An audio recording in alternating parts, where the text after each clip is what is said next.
Espíritu, alma, cuerpo y corazón.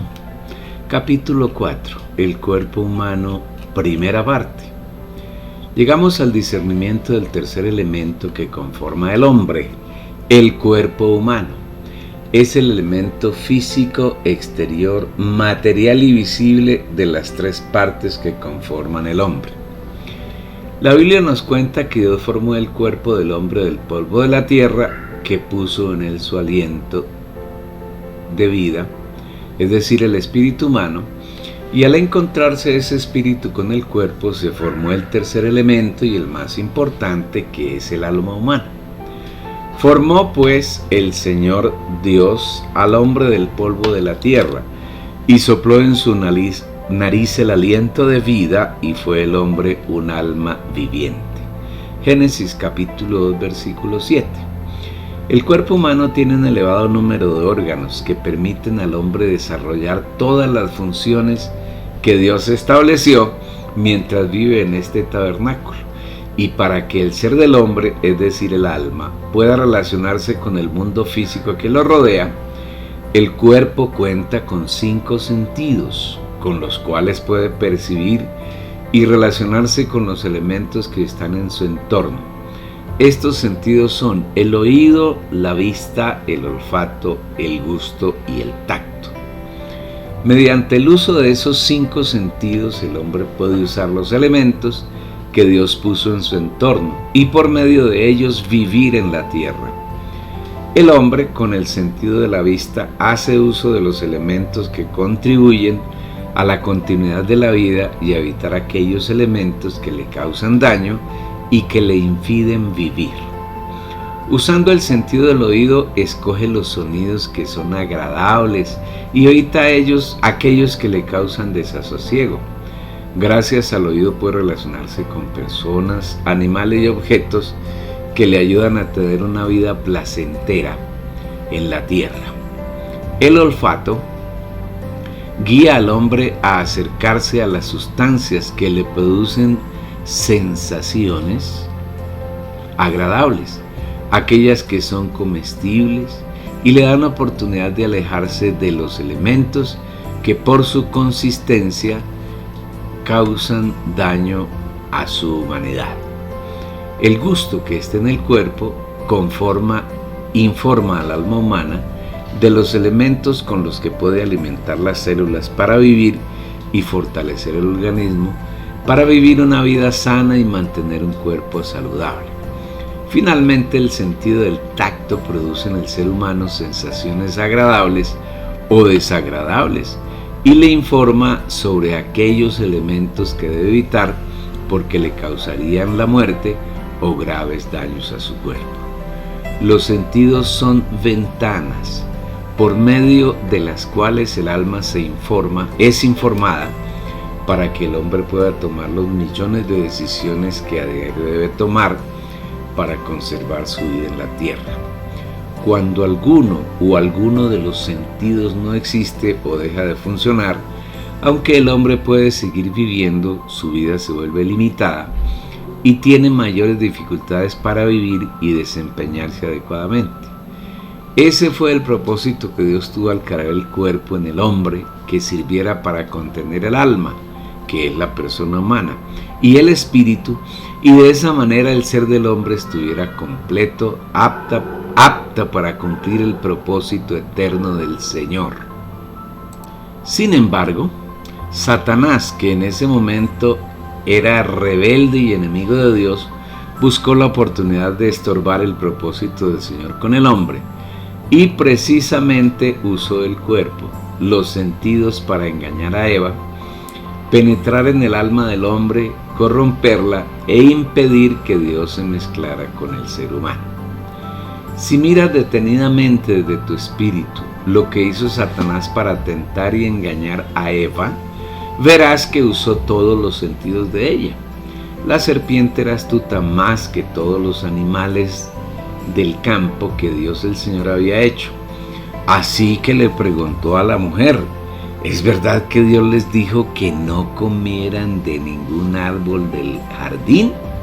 Podemos comer del fruto de todos los árboles, respondió la mujer, Pero en cuanto al fruto del árbol que está en medio del jardín, Dios nos ha dicho, no coman de ese árbol, ni lo toquen, de lo contrario morirán. Pero la serpiente le dijo a la mujer, no es cierto, no van a morir. Dios sabe bien que cuando coman de ese árbol se les abrirán los ojos y llegarán a ser como Dios, conocedores del bien y del mal. La mujer vio que el fruto del árbol era bueno para comer y que tenía buen aspecto y era deseable para adquirir sabiduría. Así que tomó de su fruto y comió. Luego lo dio a su esposo y también él comió. Génesis capítulo 3 versículos 1 al 6. El primer sentido que Satanás impresionó en Eva fue el oído hablándole. El oído es una ventana muy importante que influye el alma. Cuando una persona oye una palabra o cualquier sonido, inmediatamente la mente del alma es activada. La persona piensa, siente y toma decisiones. Por algo la Biblia afirma que la fe es consecuencia de oír la palabra de Dios. Así que la fe es por el oír y el oír por la palabra de Dios. Romanos capítulo 10, versículo 17. El sentido del oído en una persona en condiciones normales no tiene ninguna limitación, como otros sentidos, por ejemplo la vista. Una persona puede tener en pleno funcionamiento ese sentido, pero si no hay luz no puede ver nada. El oído oye cualquiera sea la condición de su entorno. A continuación dice la Biblia que la mujer vio, es decir, usó el sentido de la vista, y vio que el árbol era bueno para comer y que además despertaba la codicia de alcanzar sabiduría. Pero no la sabiduría divina, sino la del mundo, que es diabólica, terrenal y que pertenece al viejo hombre. Con seguridad, cuando la mujer tomó del fruto del árbol de la ciencia del bien y del mal, cuando lo palpó por medio del sentido del tacto, percibió en él una sensación muy agradable.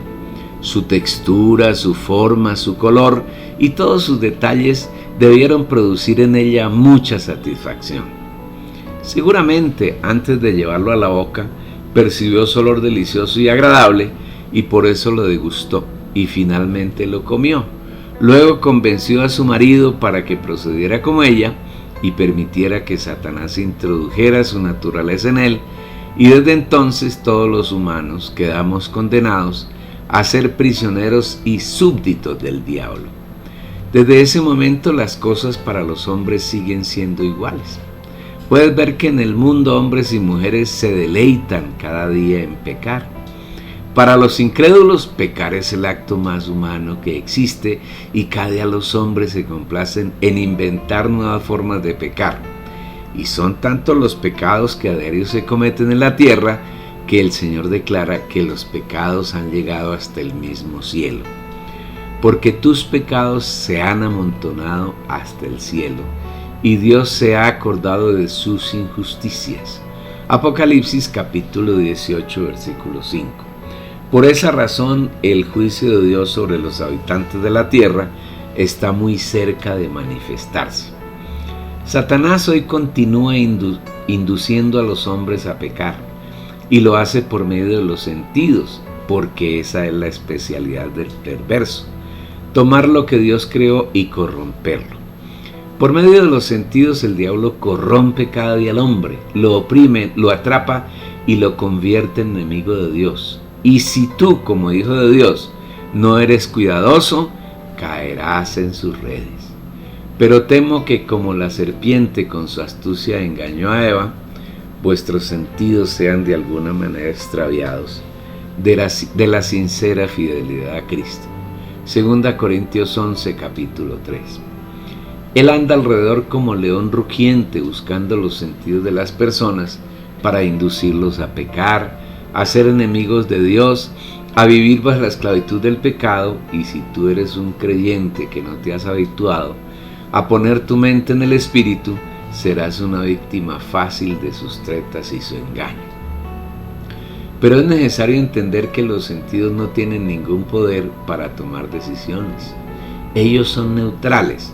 Las decisiones las tomas tú en tu alma, especialmente en tu mente, y si ésta es sensual, es decir, es un alma que acostumbra a ser guiada por los sentidos, el diablo tiene toda la oportunidad de llevarte al pecado, a alejarte de Dios y a convertirte en su enemigo.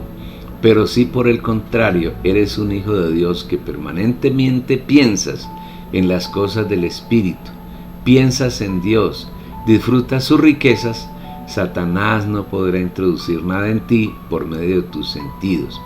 Y en ese caso serás un santo que vives en permanente comunión con el Señor, que solo sabes escuchar su voz, que con frecuencia estás teniendo revelación en tu espíritu y visión en tu alma. Vivirás en el trono de Dios y el enemigo nada podrá hacer contra ti. Fíjate que todo depende de a quién escuchas diariamente. Si al Señor que está en tu espíritu y que desde Él llena tu alma con todas sus riquezas, o si por el contrario prefieres oír a Satanás, quien está atento a influirte por medio de tus sentidos físicos que están en tu cuerpo. Así de sencillas son las decisiones que debes tomar en cada momento de tu vida. O escuchas y sigues al Señor que está en lo más profundo de tu ser, en tu espíritu humano, o por el contrario, pones atención a lo que Satanás quiere decirte, hacerte sentir y mostrarte por medio de los sentidos de tu cuerpo. Concretándolo hasta aquí escrito, podemos resumir diciendo que el hombre es un alma viviente, que la parte más importante de su ser es el alma y que esa alma tiene dos órganos, uno interno que es el espíritu humano y uno externo que es el cuerpo. El alma puede entonces ser alimentada por dos fuentes distintas que son incompatibles y mutuamente excluyentes. O tu alma se alimenta del espíritu, o se llena de lo que ve, oye, gusta, huele y percibe a través de los sentidos del cuerpo, por medio de los cuales Satanás proporciona veneno a tu alma. Esta es la razón de ser del pasaje consignado en Romanos 8, versículos 5 y 6. Porque los que son según la carne ponen la mente en las cosas de la carne, pero los que son del espíritu en las cosas del espíritu. Porque la mente puesta en la carne es muerte, pero la mente puesta en el espíritu es vida y paz. Si tú como hijo de Dios estás habituado a pensar, a poner tu mente en el espíritu, serás un hombre, varón o hembra, vivo y lleno de vida, y suplirás vida a todo aquel que se contacte contigo. Pero si por el contrario no piensas en las cosas del espíritu, serás un cadáver, un cementerio ambulante lleno de muerte, y todas las personas que toque llenarás de muerte. Así serás un hombre carnal, aún siendo hijo de Dios. Dios tiene mucho interés en salvar y santificar todo nuestro ser, espíritu y alma y cuerpo. Y el mismo Dios de paso santifique por completo, y vuestro espíritu y alma y vuestro cuerpo sean guardados perfectos e irreprensibles para la venida de nuestro Señor Jesucristo. Primera Tesalonicenses 5:23. El Señor está interesado en las tres partes que componen nuestro ser, el ser humano de sus hijos. Sin embargo, se hace necesario discernir cómo y en qué momento se da la salvación de cada parte. En primer lugar, el espíritu es salvo en el momento en que la persona cree y recibe al Señor. Mas a todos los que le recibieron, a los que creen en su nombre, les dio potestad de ser hechos hijos de Dios, los cuales no son engendrados de sangre, ni de voluntad de carne, ni de voluntad de varón, sino de Dios. Juan capítulo 1, versículos 12 y 13. En el instante en que tú creíste y recibiste al Señor, Él vino y se depositó en tu espíritu. Te hizo partícipe de su naturaleza divina, te engendró, naciste de nuevo, fuiste regenerado y te convertiste en hijo de Dios. Esta es la salvación del espíritu humano y es eterna, además de que ocurre en un instante. Desde ese momento todas las funciones de tu espíritu que estaban amortecidas, es decir, no funcionaban por causa de que el pecado fue introducido en Adán, estando en el huerto de Edén, ahora esas funciones fueron restauradas a su estado inicial, como eran cuando Dios creó a Adán.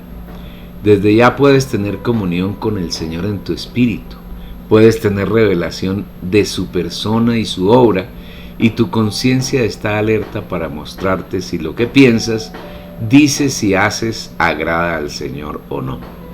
Así es la primera etapa de la salvación del espíritu, y esa salvación es eterna, nunca se pierde. Con el alma no sucede igual. El alma no es salva instantáneamente, sino que su salvación se da en etapas progresivas que duran toda la vida que el creyente tiene en la tierra después de que creyó. Pero hay una condición para que el alma de un creyente sea salva, que se disponga cada día a permitir que el Señor haga su trabajo de transformación y conformación hasta que alcance la estatura del Señor. Otro detalle acerca de la salvación de tu alma puedes encontrarlo en este libro bajo el título La salvación del alma.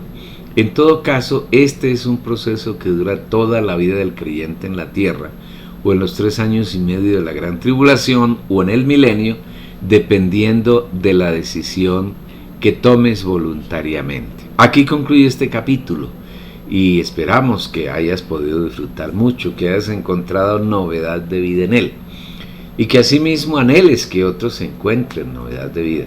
Envíales la dirección de la página www.las-primicias.com y conviértete de esa manera en colaborador del Señor.